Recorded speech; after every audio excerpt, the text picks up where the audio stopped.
തന്ത്രി പാവന ശ്രുതിലയമാ ശ്രുതിഗീതം ശ്രുതിഗീതം.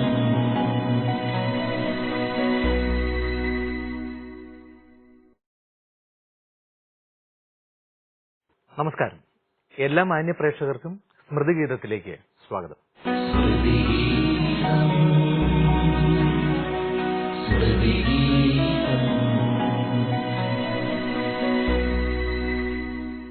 വിശുദ്ധ ബൈബിളിൽ ഒരു വചനം ഇങ്ങനെയാണ്: അഗ്നിശോധനയെ അതിജീവിക്കുന്ന നശ്വരമായ സ്വർണത്തേക്കാൾ വിലയേറിയതാണ് പരീക്ഷണങ്ങളെ അതിജീവിക്കുന്ന നിങ്ങളുടെ വിശ്വാസം.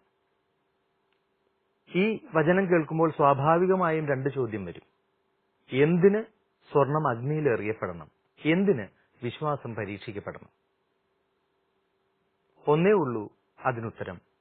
അഗ്നിയിൽ എറിയപ്പെടാത്ത സ്വർണമല്ല. പരീക്ഷിക്കപ്പെടാത്ത വിശ്വാസം അത് വിശ്വാസവുമല്ല. സ്വർണം അതിന്റെ മാറ്റ് ഏറ്റവും കൂടുന്നത് അഗ്നിശോധന ചെയ്ത ശേഷം മാത്രമാണ്. നമ്മുടെ വിശ്വാസവും അങ്ങനെ തന്നെ. മറ്റൊരു കാര്യം കൂടി ഈ വചനത്തിലൂടെ പോകുമ്പോൾ സ്വാഭാവികമായും എന്റെ മനസ്സിൽ വന്ന ചിന്ത അതുകൂടി ഈ വചനം വായിക്കുമ്പോൾ നിങ്ങളുടെ മനസ്സിലും വരണം എന്ന ആഗ്രഹത്തിൽ പറയുകയാണ്. സ്വർണം അങ്ങനെ ചുമ്മാതെ തീയിൽ പോയി വീണതല്ല. അതാരോ മനഃപൂർവ്വം ഇട്ടതാണ്. സ്വർണം തന്നെ പറന്നുപോയി വീണതല്ല. അപ്പോ ആ ഇട്ടവന് ഒരു ഉദ്ദേശമുണ്ട്. അത് സ്വർണം അറിയണമെന്ന് നിർബന്ധമില്ല. പക്ഷെ ഇട്ടവന് വ്യക്തമായ ഒരു ഉദ്ദേശമുണ്ട്. എന്ന് പറയുന്ന പോലെ പരീക്ഷണങ്ങൾ നമ്മുടെ ജീവിതത്തിൽ അനുവദിക്കപ്പെട്ടതിന് വ്യക്തമായ ഒരു ഉദ്ദേശമുണ്ട്. അത് ചുമ്മാതെ അങ്ങ് സംഭവിച്ചതല്ല.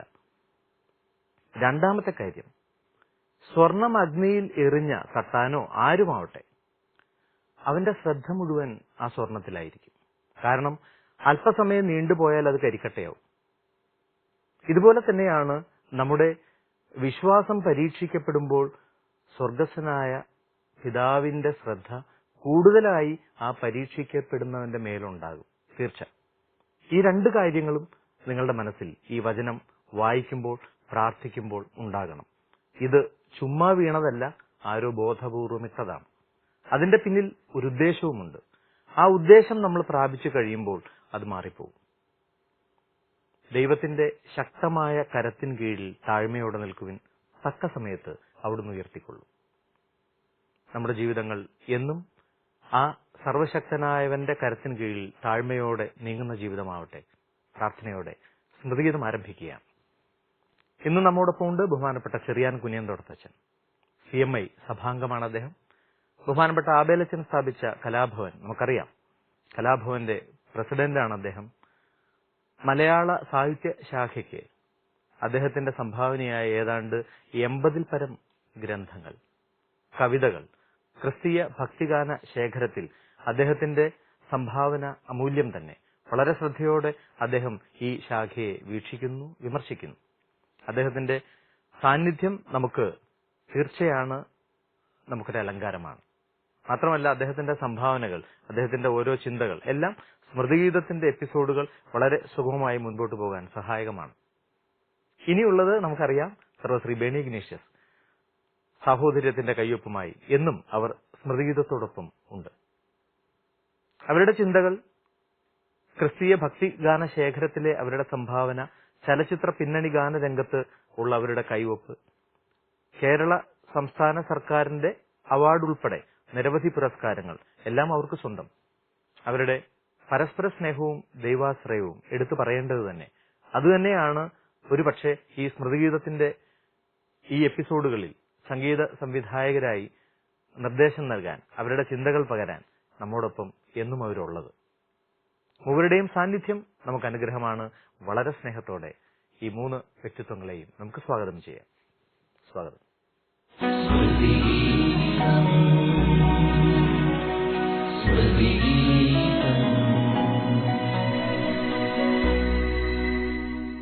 നമ്മൾ കഴിഞ്ഞ എപ്പിസോഡിൽ വയലിനിസ്റ്റും സംഗീത സംവിധായകനുമായ ശ്രീ KN രാജേന്ദ്രൻ അദ്ദേഹത്തിന്റെ സംഗീത ജീവിതത്തിലൂടെ, വ്യക്തി ജീവിതത്തിലൂടെയൊക്കെ സഞ്ചരിക്കുകയായിരുന്നു. ഈ എപ്പിസോഡിൽ അദ്ദേഹം തന്നെയാണ്. അങ്ങനെയാണെങ്കിൽ അദ്ദേഹത്തിന്റെ ജീവിതത്തിലെ ഏതെങ്കിലും ഒരു സംഭവത്തിൽ നിന്നാണോ അതല്ലെങ്കിൽ അദ്ദേഹത്തിന്റെ ഗാനത്തിൽ നിന്നാണോ അച്ഛൻ തുടങ്ങാൻ ആഗ്രഹിക്കുന്നത്? രാജേന്ദ്രൻ എന്റെ സുഹൃത്തായിരുന്നു, എന്റെ നാട്ടുകാരനുമാണ്. 4-5 കിലോമീറ്റർ വ്യത്യാസമേ ഉള്ളൂ. ശരി.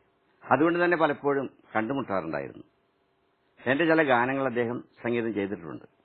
അങ്ങനെ വളരെ അടുപ്പത്തിൽ കഴിയുന്ന സമയത്താണ് അദ്ദേഹത്തിന് ജീവിതത്തിലെ ഏറ്റവും പ്രയാസപ്പെട്ട ചില അവസരങ്ങൾ ഉണ്ടാകുന്നത്.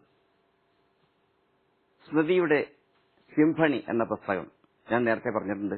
അത് അദ്ദേഹത്തിന്റെ ഭാര്യ സന്തോഷകുമാരി എഴുതിയതാണ്. അത് വായിച്ചപ്പോൾ എന്റെ കണ്ണുകൾ പലപ്പോഴും നനഞ്ഞു. അത്ര ആർദ്രമായി തന്നെയാണ് അതിന്റെ രചന നിർവഹിച്ചിരിക്കുന്നത്. വേണി അതിന് ആമുഖം എഴുതിയിട്ടുണ്ട്. അതും വായിക്കേണ്ടത് തന്നെയാണ്. ആ സൗഹൃദം വളരെയധികം ശ്രദ്ധേയമായി നമുക്ക് അനുഭവപ്പെടും. നോൺ ആൽക്കഹോളിക് ന്യൂറോസിസ് ആണ്, അദ്ദേഹം ലിവർ സിറോസിസ് ആണ് സംഭവിച്ചത്. നമുക്കെല്ലാവർക്കും അറിയാം, അപൂർവമായി വരുന്ന ഒന്നാണ്. സന്തോഷ് കുമാരി തന്നെയാണ് സ്വന്തം കരൾ പകുത്തു നൽകിയത്. പക്ഷേ ആ കരളിനും ക്യാൻസർ ബാധിച്ചു. അങ്ങനെയാണ് അദ്ദേഹത്തിന്റെ ജീവിതം അവസാനിക്കുന്നത്. വളരെയധികം പ്രതീക്ഷയോടുകൂടിയാണ് ഈ ലിവർ ട്രാൻസ്പ്ലാന്റേഷൻ നടത്തിയത്. അപ്പോൾ അദ്ദേഹം വിചാരിച്ചു, വയലിൻ എന്ന ആ മാന്ത്രിക സംഗീതോപകരണം കൊണ്ട് കുറേയധികം പേരുടെ ഹൃദയങ്ങൾ നേടാൻ സാധിക്കും. വളരെയധികം സംഗീത സബരിയ നടത്തി ലോകത്തിന് ഒരു പുതിയ സംഗീത ആവിഷ്കരണം നടത്താൻ സാധിക്കും. അതുപോലെ തന്നെ സംഗീത സംവിധാനത്തിലും വളരെ കൃത്യനിഷ്ഠയോടുകൂടി ജീവിച്ചിരുന്ന അദ്ദേഹത്തിന് പക്ഷേ ഇതൊന്നും സാധ്യമായില്ല. 1961 ഒക്ടോബർ 21 ജനനം. 2013 ഡിസംബർ 30 ആ ജീവിതം പൊലിഞ്ഞുപോയി. അതിന്റെ ആഘാതം കുറച്ചു പേർക്ക് മാത്രമല്ല, സംഗീത സംവിധായകന്മാർക്കും അതുപോലെ തന്നെ ശിഷ്യഗണത്തിനും CACക്ക് പ്രത്യേകിച്ചും. കാരണം CACയിലെ ഡയറക്ടറായിരുന്ന കപ്പിസ്ഥാനച്ചൻ അദ്ദേഹം വളരെയധികം യത്നിച്ചു. അദ്ദേഹത്തിന്റെ ഈ ഓപ്പറേഷൻ വളരെയധികം ചെലവേറിയതാണ്. അതുകൊണ്ട് അതിനുവേണ്ടി വലിയ ശ്രമം നടത്തിയാണ് അത് നടത്തിയത്. അപ്പൊ ഇതെല്ലാം നോക്കുമ്പോൾ അദ്ദേഹത്തെ സ്നേഹിക്കുന്ന നിരവധി പേരുണ്ടായിരുന്നു. അദ്ദേഹത്തെ വെറുക്കുന്ന ഒരു മനുഷ്യനുമില്ലായിരുന്നു. അതുകൊണ്ട് തന്നെ അദ്ദേഹത്തിന്റെ ജീവിതം തന്നെ ഒരു നല്ല സന്ദേശമായി തീർന്നു. അതുകൊണ്ടാണ് ഞാൻ പറഞ്ഞത്, സ്മൃതിയുടെ സിംഫണി എല്ലാവരും വായിച്ചിരിക്കണം. അപ്പോൾ നമുക്ക് യഥാർത്ഥ രാജേന്ദ്രനെ കാണാൻ സാധിക്കും. അവരുടെ വിവാഹ ജീവിതം ആദ്യം പ്രയാസമായിരുന്നു. കാരണം വീട്ടുകാർ സംബന്ധിച്ച വിവാഹമല്ല, പ്രണയവിവാഹമായിരുന്നു. അങ്ങനെ ജീവിതത്തിൽ കുറെ പ്രതിസന്ധികളുണ്ടായെങ്കിലും അതെല്ലാം തരണം ചെയ്ത് സ്വന്തം വീട് വാങ്ങിച്ച് നല്ല നിലയിലേക്ക് വരുമ്പോഴാണ് ഇങ്ങനെ ഈ അത്യാഹിതം സംഭവിക്കുന്നത്. അദ്ദേഹത്തിന്റെ അസുഖം അറിയുന്നത് ഞങ്ങളുടെ കുടുംബത്തിലും ഞങ്ങൾക്കും വളരെ പ്രധാനപ്പെട്ട ഒരു ദിവസത്തിലായിരുന്നു. അതായത് ഞങ്ങളുടെ അപ്പച്ചൻ മരിച്ചിട്ട് 50ാമത്തെ ഡെത്ത് ആനിവേഴ്സറി വളരെ വിപുലമായിട്ട് ആചരിക്കുകയാണ്. കുർബാനയെല്ലാം കഴിഞ്ഞു. അത് കഴിഞ്ഞ് വീട്ടിൽ വന്നു, ഭക്ഷണമെല്ലാം കഴിഞ്ഞ് വർത്തമാനം പറഞ്ഞിരിക്കുകയാണ്. അതിനിടയ്ക്ക് ഒരു കാര്യമുണ്ട്. ഒരാഴ്ചക്ക് മുമ്പ് ഞാൻ രാജേന്ദ്രനെ വിളിച്ചായിരുന്നു. രാജേന്ദ്രൻ നേരത്തെ ഞാൻ ഡേറ്റ് കൊടുത്തിട്ടുണ്ടായിരുന്നു. രാജേന്ദ്രൻ വരാന്നൊക്കെ പറഞ്ഞായിരുന്നു. കാരണം വരാമെന്ന് പറയും. കാര്യം ഞങ്ങൾ പ്രത്യേകിച്ച് എന്റെ കുടുംബമായിട്ട് കൂടുതൽ ബന്ധമുണ്ട്, ഞങ്ങളായിട്ട് വളരെ അടുത്ത ബന്ധമുണ്ട്. എന്റെ മകളെ വയലിൻ പഠിപ്പിക്കുന്നത് രാജേന്ദ്രനായിരുന്നു. അസിസ്റ്റിങ്ങിനൊക്കെ ഞങ്ങൾ വിളിച്ചിട്ടുണ്ടെങ്കിൽ 2 ദിവസം മുമ്പ് തന്നെ വീട്ടിൽ വന്ന് നൊട്ടേഷനൊക്കെ എഴുതാനും അതിനൊക്കെ എന്റെ ബെഡ്റൂമിലാണ് ഇരിക്കുന്നത്. അന്ന് ബെഡ്റൂം ഞങ്ങൾ 3 പേരും കൂടി ഇരുന്നാണ് എല്ലാം ഡിസ്കസ് ചെയ്യുന്നത്. അപ്പൊ ഇവിടെ നമുക്ക് അങ്ങനെ ചെയ്യാം, ഇന്ന് ചെയ്യാം എന്നൊക്കെ പറയുമ്പോഴത്തേക്കും പുള്ളിയുടെ ഭാഗത്തുനിന്ന് ഒരു കോൺട്രിബ്യൂഷൻ കൂടി ഉണ്ടാവും നമുക്ക്. അപ്പോൾ അങ്ങനെ പുള്ളി ആ വർക്ക് നന്നാക്കാൻ വേണ്ടി പുള്ളിയുടെ ഭാഗത്തുനിന്ന് എന്തൊക്കെ ചെയ്യാൻ പറ്റും എന്നുള്ളത് അപ്പൊ തന്നെ നമുക്ക് മനസ്സിലാവും. വലിയ ആത്മാർത്ഥതയോടെയാണ് ചെയ്യണം എന്നുള്ളത്. അപ്പോൾ പുള്ളി ഇപ്പൊ 3 മണിക്ക് ഉച്ച കഴിഞ്ഞ് 3 മണിക്ക് വരാമെന്ന് പറഞ്ഞിട്ടുണ്ടെങ്കിൽ ഞാൻ എങ്ങനെയായാലും 3 മണിക്ക് മുമ്പ് സംഗതി എല്ലാം റെഡിയാക്കിയിട്ടുണ്ട്. പക്ഷേ 3 മണി തന്നെ പുള്ളി 4 മണിയാണ് പ്രശ്നം എടുത്ത് എനിക്കറിയാം. അപ്പൊ അതുകൊണ്ട് തന്നെ ഞാൻ വെണിയോടും പറഞ്ഞാൽ 3 മണി പറഞ്ഞാൽ പുള്ളി 3 മണിക്ക് വരും കിട്ടാം. അപ്പൊ നമ്മൾ റെഡി ആയിക്കൊള്ളണം എന്ന് പറഞ്ഞാൽ ഹാർമോണിയം ഇതൊക്കെ എടുത്ത് വെച്ച് നൊട്ടേഷൻ സ്റ്റാൻഡും നൊട്ടേഷൻ ബുക്കുകളൊക്കെ എടുത്ത് വെച്ച് റെഡി ആയിട്ട് കറക്റ്റ് 3 മണിക്ക് പുള്ളി തിരികെ എത്തും. എന്നിട്ട് 5 മണിക്കുള്ളിൽ തീർക്കാന്ന് പറഞ്ഞാൽ 5 മണിക്കുള്ളിൽ 2 പാട്ടിന്റെയും എഴുതി തീർത്ത് സ്ഥലംപ്പെടും. ഇങ്ങനെയാണ് പുള്ളിയുടെ ഒരു ചിട്ട. അങ്ങനെ ഞാൻ പറഞ്ഞു, വലിയൊരു കൊയറാണ് നടത്തുന്നത്. നമ്മുടെ വയലിൻ സുഹൃത്തുക്കൾ എല്ലാവരും ഉണ്ട്. അപ്പൊ രാജേന്ദ്രൻ എന്തായാലും ഉണ്ടായിരിക്കുമല്ലോ. രാജേന്ദ്രൻ വരുന്നുള്ള ഉറപ്പാണ്. അതിനൊക്കെ ഫാമിലി ഫ്രണ്ട് പോലെയാണല്ലോ. അപ്പൊ ഞാൻ വരാം എന്നൊക്കെ പറഞ്ഞു. അതിനുശേഷം ഞാൻ കുർബാനക്ക് തൊട്ട് മുമ്പ് നേരത്തെ ഞാൻ വിളിച്ചു പറഞ്ഞു, 1 മണിക്കൂറും നേരത്തെ എത്തണം, 10 മണിക്ക് എത്തണം, രാജേന്ദ്രന്റെ കസേര അവിടെ ഉണ്ടാവും എന്ന് പറഞ്ഞു. അപ്പൊ രാജേന്ദ്രന് സാധാരണ ഇതിൽ വരും എന്ന് തന്നെ പറയുന്നതാണ്, ദൃഢനിശ്ചയത്തോടെ പറയുന്ന ആളല്ല. അദ്ദേഹത്തിന് ഒന്നും കൃത്യമായിട്ട് പറയാൻ പറ്റുന്നില്ല. അപ്പൊ എനിക്ക് തന്നെ തോന്നി, എന്താണോ അദ്ദേഹം അങ്ങനെ പറയുന്നത്. ഞാൻ എന്നാലും വരും എന്നുള്ള നിശ്ചയദാർഢ്യത്തോട് തന്നെ ഒരു കസേര രാജേന്ദ്രൻ ഒഴിച്ചിട്ടു. മറ്റുള്ള 5 പേരും വന്നു. ഒരു കസേര അങ്ങനെ ഒഴിഞ്ഞു കിടക്കുകയാണ്. അപ്പൊ ഞാൻ പറഞ്ഞു രാജേന്ദ്രൻ വരില്ലേ എന്ന് മറ്റൊരു സുഹൃത്തിനോട് വയലിൻ സുഹൃത്തിനോട് ചോദിച്ചു. പറഞ്ഞില്ല വരില്ല, അദ്ദേഹത്തിന് എന്തോ അസുഖമുണ്ട്, അദ്ദേഹം ടെസ്റ്റിങ്ങിന് വേണ്ടി ആശുപത്രി പോയിരിക്കുകയാണ്. ഓ എന്നാ പിന്നെ അത് കഴിഞ്ഞിട്ട് വരുമായിരിക്കും, ഭക്ഷണം കഴിക്കാൻ വരുമായിരിക്കും എന്നിരുന്നിട്ട് എന്നെ മാറ്റിയിട്ടു. ഞങ്ങളെല്ലാം ഭക്ഷണം കഴിച്ച് കുടുംബത്തിലുള്ള എല്ലാവരുമായിട്ട് വർത്താനം പറഞ്ഞിരിക്കുമ്പോഴത്തേക്കാണ് റെക്സ് മാസ്റ്റർ, ഞങ്ങളുടെ ഗുരു റെക്സ് ഐസക് വിളിച്ചു പറഞ്ഞത് രാജേന്ദ്രന് ക്രോണിക് ലിവർ ഡിസീസ് വിത്ത് ട്യൂമറാണ്, ലിവർ ട്രാൻസ്പ്ലാന്റേഷൻ മാത്രമേ ഒരു പ്രതിവിധിയുള്ളതെന്നാണ് പറയുന്നത്. നമുക്ക് ഒരിക്കലും രാജേന്ദ്രന്റെ മരണത്തിന് വിട്ടുകൊടുക്കരുത്. രാജേന്ദ്രൻ മരിച്ചാൽ അറിയാലോ വലിയ നഷ്ടമാണ് അടുത്ത തലമുറയ്ക്കും വയലിൻ സമൂഹത്തിനും സംഗീത ലോകത്തിനും തീരാ നഷ്ടമായിരിക്കും. എന്ത് വില കൊടുത്തും രാജേന്ദ്രന്റെ ജീവൻ രക്ഷിക്കണം. സത്യത്തിൽ അത്രയും നേരം ഉണ്ടായിരുന്ന ആ സന്തോഷവും ആ കൂട്ടായ്മ സ്നേഹവും എല്ലാം പെട്ടെന്ന് അങ്ങോട്ട് ഞങ്ങളുടെ കുടുംബം മുഴുവൻ മ്ലാനമായി പോയി. കാരണം നിങ്ങൾ ഒരു കുടുംബ സുഹൃത്തിന്, കുടുംബത്തിലൊരു അംഗത്തിന് പറ്റിയ ഒരു വലിയൊരു ആഘാതം പോലെയാണ് ഞങ്ങൾ പോയിരുന്നത്. അങ്ങനെ അതിനുശേഷം പിന്നെ ഓരോ ദിവസവും രാജേന്ദ്രന് 3 കൊല്ലം രാജേന്ദ്രന്റെ ഭാര്യയും മക്കളും എല്ലാം കൂടി ജീവിച്ച ഒരു യുദ്ധം തന്നെയായിരുന്നു. പിന്നെ ജീവിതമല്ല, ജീവിതത്തോടുള്ളൊരു യുദ്ധം. നമ്മൾ അദ്ദേഹത്തിന്റെ ആദ്യ ഗാനത്തിലേക്ക് എപ്പിസോഡിൽ പോകേണ്ടതുണ്ട്.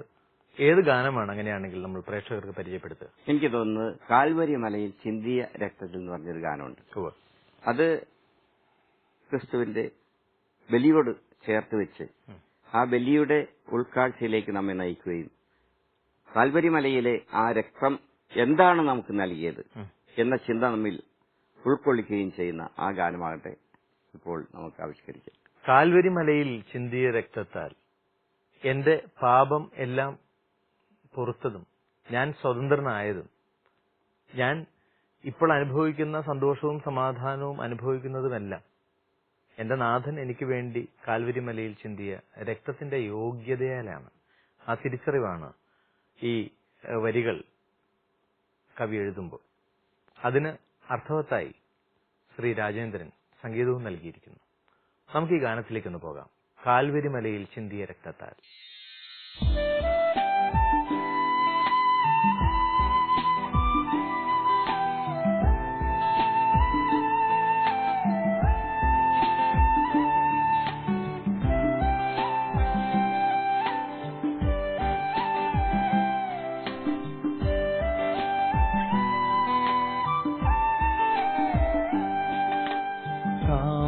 കാൽവരിമലയിൽ ചിന്തിയ രക്തത്താൽ പാപിയൻ പാപമെല്ലാം പോയി മറഞ്ഞു. മുൾമുടി ചൂടി ഭാരമാം കുരിശേന്തി എൻ പാപപാദമേലേ നടന്നു നീ. എൻ പാപഭാരത്താൽ തളർന്നു വീണു നീ, തളർന്നു വീണു. കാൽവരി മലയിൽ ചിന്തിയ രക്തത്താൽ പാപിയൻ പാപമെല്ലാം പോയി മറഞ്ഞു. മുൾമുടി ചൂടി ഭാരമാം കുരിശേന്തി എൻ പാപപാദമേലേ നടന്നു നീ. എൻ പാപഭാരത്താൽ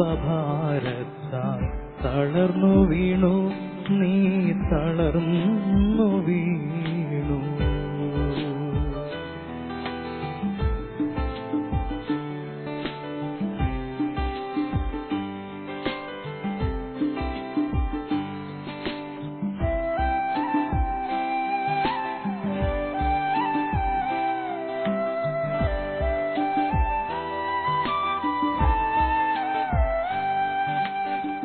കഠിനമപമാനമേറെ സഹിച്ചിട്ടും ക്രൂരമാം മർദ്ദനമേൽക്കേണ്ടി വന്നിട്ടും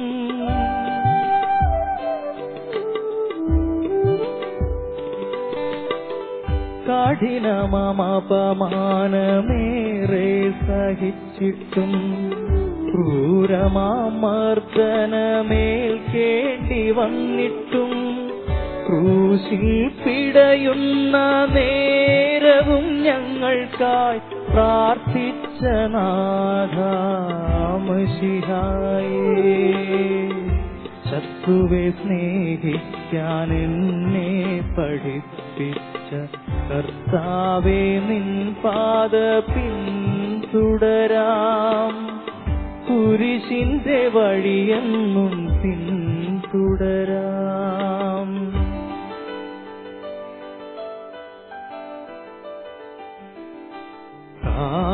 കാൽവരിമലയിൽ ചിന്തിയ രക്തത്താൽ പാപിയൻ പാപമെല്ലാം പോയി മറഞ്ഞു. മുൾമുടി ചൂടി ഭാരമാം കുരിശേന്തി എൻ പാപപാദമേലേ നടന്നു നീ. എൻ പാപഭാരത്താൽ തളർന്നു വീണു നീ, തളർന്നു വീണു.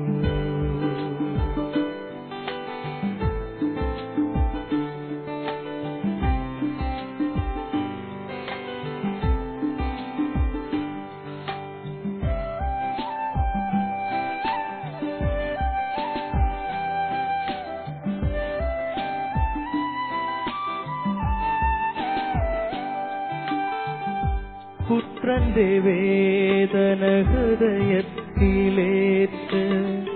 അമ്മ മാതാവും ഏറെ സഹിച്ചു.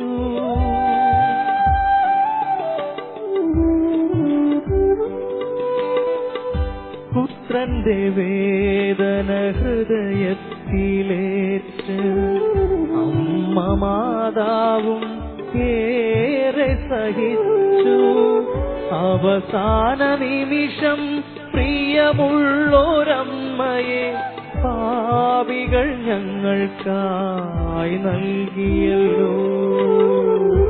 യേശുവേ നിനക്കായി കാത്തിരിക്കുന്നു ഞാൻ, വീണ്ടും വരേണമേ നീ എനിക്കായി.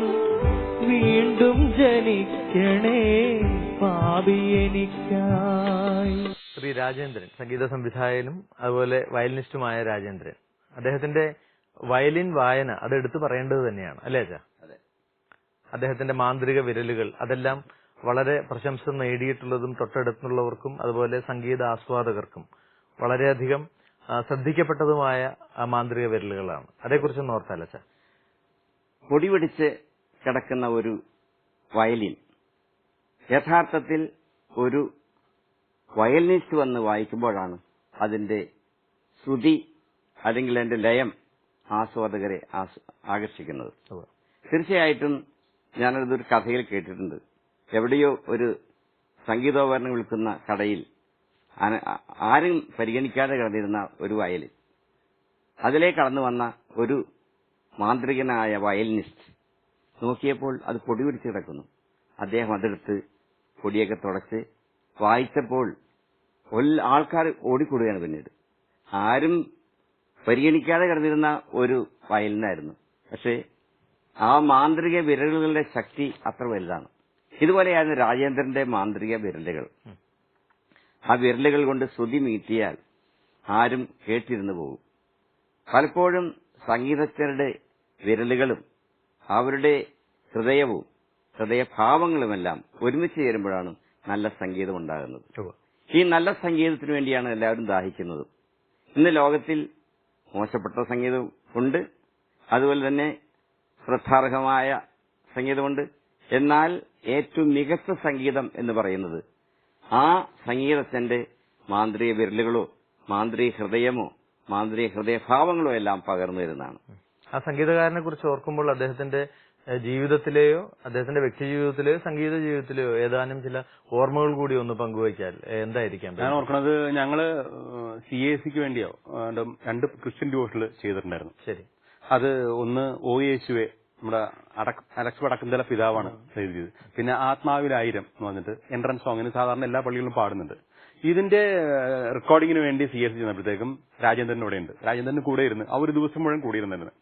അപ്പൊ അതിനു മുമ്പ് അദ്ദേഹം അസുഖം ബാധിച്ച ആ സമയത്ത് ആശുപത്രിയും വീടുമായിട്ട് കഴിയുന്ന സമയത്ത് 8th ഗ്രേഡ് കഴിഞ്ഞിട്ട് ATCL എന്ന് പറഞ്ഞ associate of Trinity college of London എന്ന് പറഞ്ഞിട്ട് സാധാരണ അങ്ങനെ എല്ലാവരും മുതിരാറില്ല, അത് എഴുതി പാസ്സായിരുന്നു. ഒരു നല്ല മാർക്കോടെ തന്നെ പാസ്സായി.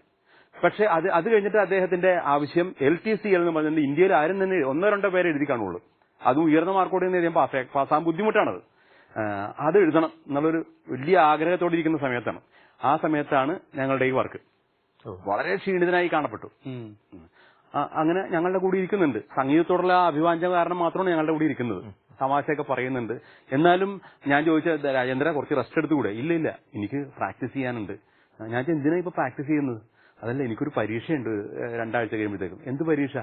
അവർ പറഞ്ഞ് LTCL. LTCL എഴുതാൻ പോണോ? ഇന്ത്യയിൽ ആർക്കെങ്കിലും കിട്ടിയിട്ടുണ്ടോ? വളരെ കുറച്ച് 1-2 പേർക്ക് കിട്ടിക്കാണുമായിരിക്കും. പക്ഷെ അതെനിക്ക് എഴുതണമെന്ന് വലിയ ആഗ്രഹമുണ്ട്. ഞാൻ പറഞ്ഞു, ഈ ഇത്ര ക്ഷീണിച്ച അവസരത്തിൽ എന്തിനാ രാജേന്ദ്രൻ എഴുതുന്നത്? രാജേന്ദ്രൻ 1 വർഷം റെസ്റ്റ് എടുക്ക്, എന്നിട്ട് അടുത്ത വർഷം ആരോഗ്യമൊക്കെ വീണ്ടെടുത്തിട്ട് എഴുതിയാ പോരെ. അപ്പോഴും ആദ്യം കണ്ട ആ ദൃഢ സ്വരമാണ് എനിക്ക് കേട്ടത്. ഇല്ല, എനിക്ക് ഈ തവണ തന്നെ എഴുതണം.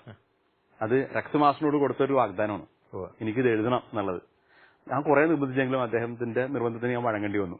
അങ്ങനെ പിന്നീട് അധികം പ്രാക്ടീസ് ചെയ്യാൻ സാധിച്ചില്ല അദ്ദേഹത്തിന്. കാരണം ഓരോ ദിവസം കഴിയുന്നതോറും രോഗം വഷളായിക്കൊണ്ടിരിക്കുകയാണ്. ആ ബുക്ക് വായിച്ചാൽ നമുക്ക് മനസ്സിലാവും. അങ്ങനെ പരീക്ഷയ്ക്ക് തലേ ദിവസം ഒരു ഫുൾ ഡേ ഇരുന്ന് പ്രാക്ടീസ് ചെയ്യുന്നതിന് 1 മണിക്കൂറാണ് പ്രാക്ടീസ് ചെയ്യാൻ പറ്റിയത്.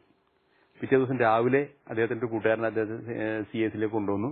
CAC കൊണ്ടുവന്നു 45 മിനിറ്റ് തുടർച്ചയായിട്ട് വായിക്കണം. അത് വളരെ കോംപ്ലിക്കേറ്റഡ് ആയിട്ടുള്ള സംഗീതം. അത് എക്സാമിനർ വളരെ സൂക്ഷ്മതയോടെ അത് സ്ക്രൂട്ടനൈസ് ചെയ്യും. അതിനുശേഷം ഈ രാജ്യത്തിന് പരിചയമില്ലാത്ത ഒരു വേറെ ഏതെങ്കിലും ഒരു രാജ്യത്തുള്ള, ലണ്ടനിലോ അവിടെയുള്ള ഒരു വയലിനിസ്റ്റ്, എക്സ്പെർട്ട് ആയിട്ടുള്ള ഒരു വയലിനിസ്റ്റിനെ കൊണ്ട്, വയലിനിസ്റ്റ് എന്ന് പറഞ്ഞിട്ടുണ്ടെങ്കിൽ വയലിന്റെ വലിയ ഗ്രേഡ് പാസ്സായിട്ടുള്ള ആളുകളെ കൊണ്ട് ഒന്നും കൂടി വാല്യൂറ്റ് ചെയ്യും. അപ്പൊ യാതൊരു പേഴ്സണൽ ബന്ധവും ഇല്ലെന്നർത്ഥം. അപ്പൊ അങ്ങനെയുള്ള ഒരു എക്സാമിനേഷനാണ് ഇത്. അദ്ദേഹം 45 മിനിറ്റ് ഈ അവസരത്തിൽ, അതായത് മരിക്കുന്നതിന് 2 ആഴ്ചക്ക് മുമ്പ് വായിച്ചു തീർത്തു. ഒരു 10-15 മിനിറ്റ് വായിച്ചു എന്ന് പറഞ്ഞു. അതിനുശേഷം പിന്നെ അദ്ദേഹം പറഞ്ഞു തന്നിട്ടുണ്ടെങ്കിൽ ഞാനല്ല വായിച്ചത്, എന്നിലൂടെ എന്റെ ദൈവമാണ് വായിച്ചതെന്ന് പറഞ്ഞു. അല്ലെങ്കിൽ അദ്ദേഹത്തിന്റെ ശാരീരിക അവസ്ഥ അത്ര തളർന്ന അവസ്ഥയായിരുന്നു. പക്ഷെ 45 മിനിറ്റ് വായിച്ച ശേഷം അദ്ദേഹം വീണുപോയി എന്നാണ് പറഞ്ഞത്. അടിയുറച്ചൊരു ദൈവവിശ്വാസിയായിരുന്നു തീർച്ചയായിട്ടും. അതിനുശേഷം പിന്നീട് റിസൾട്ട് അദ്ദേഹം ഫോണിലൂടെ അറിഞ്ഞപ്പോൾ ഇന്ത്യയിൽ ആർക്കും കിട്ടാത്ത പോലത്തെ 86% മാർക്കും ഡിസ്റ്റിങ്ഷനും വേണ്ടായിരുന്നു. അതിനങ്ങനെ ഡിസ്റ്റിങ്ഷൻ വളരെ എളുപ്പത്തിൽ കിട്ടാൻ സാധിക്കില്ല. പക്ഷേ നിർഭാഗ്യം എന്ന് പറയട്ടെ, അദ്ദേഹത്തിന് അത് അതിന്റെ സർട്ടിഫിക്കറ്റ് വായിക്കാൻ പറ്റില്ല. ട്രിബ്യൂട്ട് രാജേന്ദ്രൻ ബോവാൻ സ്ട്രിങ്സ് എന്നുള്ള പ്രോഗ്രാമിന് ഇന്ത്യയിലെ പല പ്രമുഖ വയലിനിസ്റ്റുകളും വയലിൻ ഫാമിലിയിലുള്ള ചെല്ലോ, വയോള, ഡബിൾ ബാസ് ഒക്കെ വായിക്കുന്ന ആളുകളൊക്കെ ബാംഗ്ലൂരിൽ നിന്നും ബോംബെയിൽ നിന്നും വന്നുകൂടാണ്ട് പാശ്ചാത്യ നാടുകളിൽ നിന്നും വന്നു. അദ്ദേഹത്തിന്റെ കണക്ഷൻ വെച്ചിട്ട് ഗംഭീര പ്രോഗ്രാമായിരുന്നു. അദ്ദേഹത്തിന് വേണ്ടി റെക്സ് ഐസക് അദ്ദേഹത്തിന്റെ ജീവിതം തന്നെ കാണിച്ചുകൊണ്ട് ഒരു സിംഫണി രചിച്ചു. ഒരു 10-15 മിനിറ്റ് നേരത്തേക്ക്. വളരെ മനോഹരമായിരുന്നു. അതിന്റെ അകത്ത് ഇന്ത്യൻ രാഗങ്ങളൊക്കെ പെടും. അത് കഴിഞ്ഞിട്ട് ബീതോവന്റെ, മൊസാട്ടിന്റെയും അദ്ദേഹം വായിച്ചിരുന്ന, അദ്ദേഹത്തിന് ഇഷ്ടപ്പെട്ടിരുന്ന പല സിംഫണി പീസുകളും വായിച്ചു. ഇതെല്ലാം കഴിഞ്ഞ് ഈ മീറ്റ് ചടങ്ങുകളും സർട്ടിഫിക്കറ്റും എല്ലാം കൊടുത്തു. പിന്നെ എല്ലാവരും പിരിയുന്ന സമയത്ത് അപരിചിതനായ ഒരു ഫാദർ സന്തോഷ് കുമാർ ടീച്ചർ എടുത്തു എന്ന് പറഞ്ഞു, ടീച്ചർ മദർ തെരേസയെ കണ്ടിട്ടുണ്ടോ എന്ന് ചോദിച്ചു. ടീച്ചർ ആരാണോ ഈ അച്ഛനാവോന്ന് പറഞ്ഞു. ഇല്ല, ഞാൻ കണ്ടിട്ടില്ല.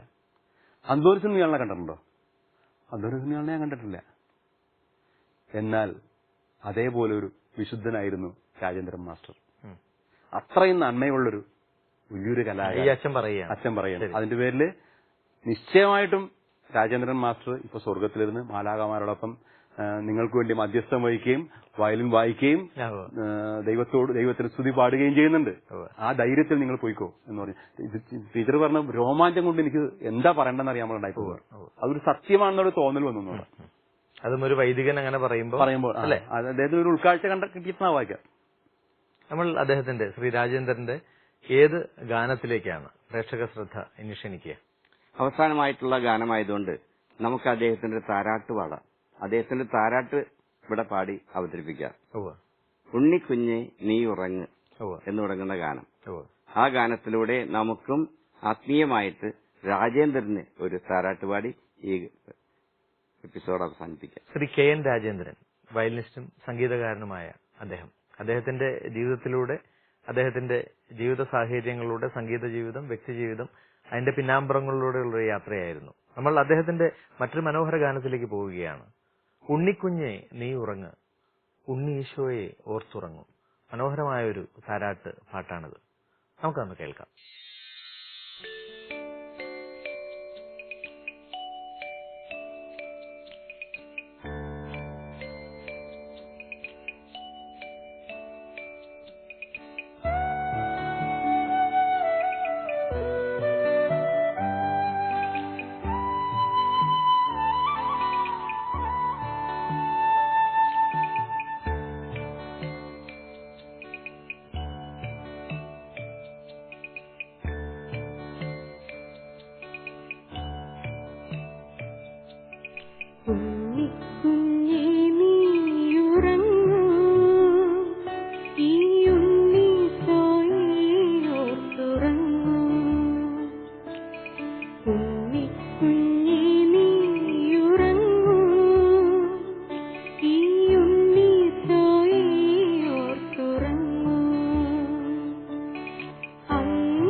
കഴിഞ്ഞ 2 എപ്പിസോഡിലും ശ്രീ കെ എൻ രാജേന്ദ്രൻ അദ്ദേഹത്തിന്റെ സംഗീത ജീവിതവുമായി ബന്ധപ്പെട്ടാണ് നമ്മൾ സംസാരിച്ചത്. പ്രേക്ഷകർക്കെല്ലാം നിങ്ങളുടെ ഓരോരുത്തരുടെയും അദ്ദേഹവുമായിട്ടുള്ള ഒരു സാമീപ്യത്തിൽ നിങ്ങൾ പറഞ്ഞ ഓരോരോ ഫീഡ്ബാക്ക് അതെല്ലാം തീർച്ചയായിട്ടും ഇഷ്ടപ്പെട്ട് കാണും. കാരണം ഞാൻ ഈ കസേരയിലിരുന്നതെല്ലാം ഇഷ്ടപ്പെട്ടു. അപ്പോൾ പ്രേക്ഷകരും തീർച്ചയായും ഇഷ്ടപ്പെട്ട് കാണും, ഉറപ്പാണ്. നിങ്ങൾ തന്ന ഓരോ നിർദ്ദേശത്തിനും നിങ്ങളുടെ ഈ ഒരു സാന്നിധ്യത്തിനും നന്ദി അറിയിക്കുന്നതോടൊപ്പം എന്നും ഞങ്ങളുടെ എല്ലാം പ്രാർത്ഥന ഉണ്ടാകും. എന്നും ഈശ്വരാനുഗ്രഹത്താൽ പരിശുദ്ധാത്മാവാൽ നിറഞ്ഞ് ജീവിക്കാനുള്ള കൃപ ശക്തി സർവശക്തി നൽകട്ടെ പ്രാർത്ഥിക്കുന്നു. എല്ലാ ഭാവങ്ങളും നന്ദി.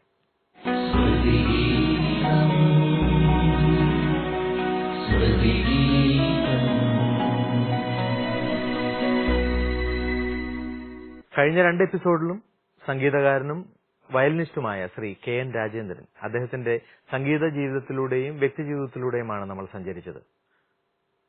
സത്യസന്ധനായ ആ മനുഷ്യനെ, നിശ്ചയദാർഢ്യത്തോടെ നീങ്ങിയ ആ സംഗീതകാരനെ എന്തും പ്രാക്ടീസ് ചെയ്ത് അതിന്റെ പൂർണ്ണതയിൽ പൂർണ്ണഭാവത്തിൽ മറ്റുള്ളവർക്ക് കൊടുക്കണം എന്ന് അടിയുറച്ച് വിശ്വസിച്ച് അതുപോലെ തന്നെ ചരിച്ച ഒരു സംഗീതകാരനെ നമ്മൾ ഈ എപ്പിസോഡിൽ കണ്ടു. നിങ്ങൾക്കെല്ലാം ഈ എപ്പിസോഡുകൾ ഇഷ്ടമായി എന്ന വലിയ വിശ്വാസത്തിൽ നിർത്തുകയാണ്. അടുത്ത എപ്പിസോഡിൽ മറ്റൊരു വ്യക്തിത്വം അദ്ദേഹത്തിന്റെ സംഗീത ജീവിതവുമായി നമുക്ക് വീണ്ടും കണ്ടുമുട്ടണമേ വലിയ പ്രാർത്ഥനയിൽ നിർത്തുകയാണ്. നന്ദി, നമസ്കാരം.